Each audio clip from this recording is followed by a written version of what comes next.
یہ مرکز المعارف المفن کی وہ کتاب ہے کہ جس میں عہد نو کے ہر سوال کا جواب ہے۔ یہ مرکز المعارف المفن کی وہ کتاب ہے کہ جس میں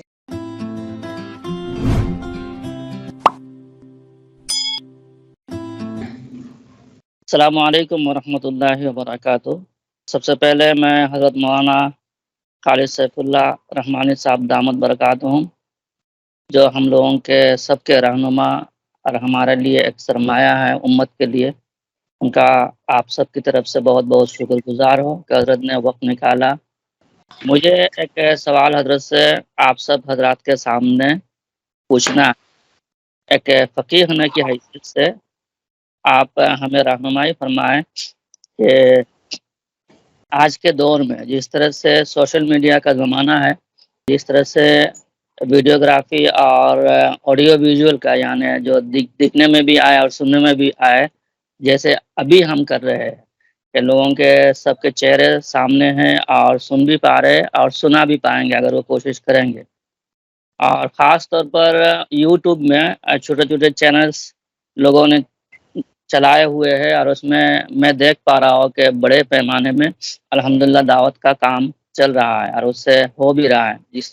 تین باتوں کی طرف آپ نے رہنمائی کی ہے، گویا کہ ان تینوں باتوں کے اوپر یوٹیوب چینلز اور فیس بک لائیوز یا چھوٹے چھوٹے ویڈیوز کے ذریعے سے بہت سارے لوگ خدمات انجام دے رہے ہیں، اور اس کا یورپین ممالک میں فائدہ ہو رہا ہے۔ میرا سوال یہ ہے کہ کیا ہم ویڈیوگرافی کو دعوت کے لیے یا اس طرح کے جو اسمارٹ کلاسز ہے جس میں ویڈیوگرافی ہی ہو رہی ہے، ہم اس کو جائز سمجھ سکتے ہیں بغیر کسی شکوک و شبہات کے؟ جی دیکھیے، یہ بہت اہم سوال ہے۔ کچھ چیزیں وہ ہیں کہ جن کو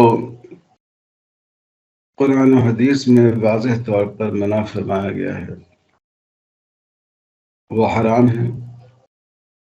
اور وہ کبھی بھی جائز نہیں ہو سکتی ہیں، اور کچھ چیزیں وہ ہیں جن کا قرآن و حدیث میں حکم دیا گیا ہے، وہ واجب یا مستحب کے درجے میں ہیں اور ان کی کبھی ممانعت نہیں ہو سکتی۔ ان دونوں کے درمیان کچھ چیزیں وہ ہیں کہ جن کو قرآن و حدیث میں مباح قرار دیا گیا ہے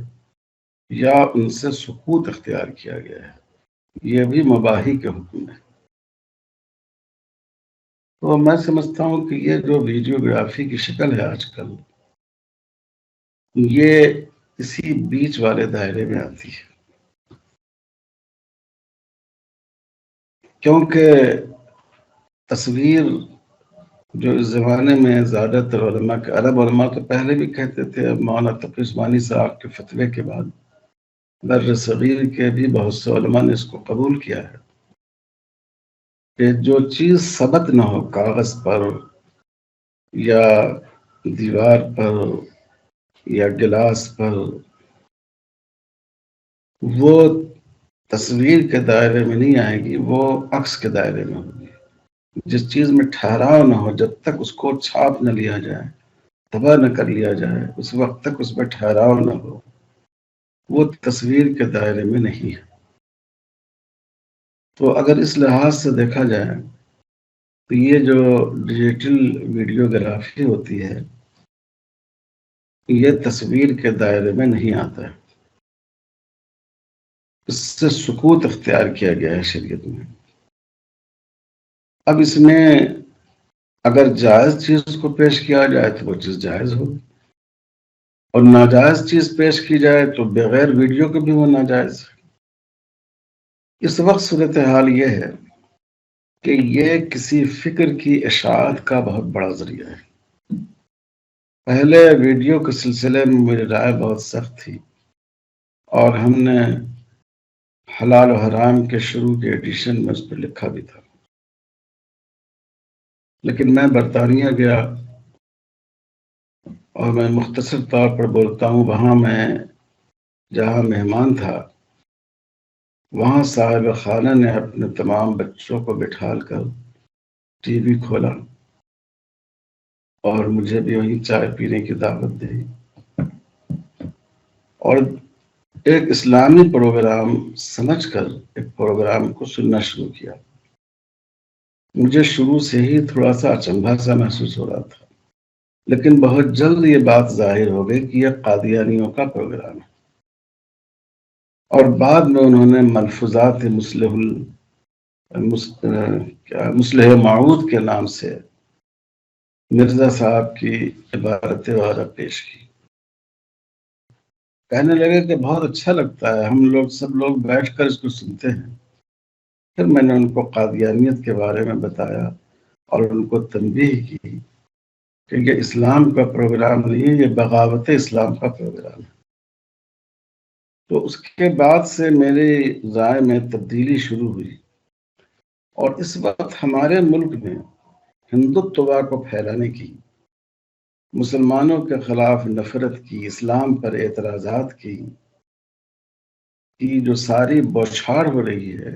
اس کے لیے اسی وسیلے کو استعمال کیا جا رہا ہے. تو اگر آپ کا دشمن توپ پر ٹینک لے کر آئے اور آپ تلوار اور تیر لے کر مقابلے کے لیے پہنچ جائیں تو آپ کیسے مقابلہ کر سکتے ہیں؟ تو اس لیے میں سمجھتا ہوں کہ موجودہ دور میں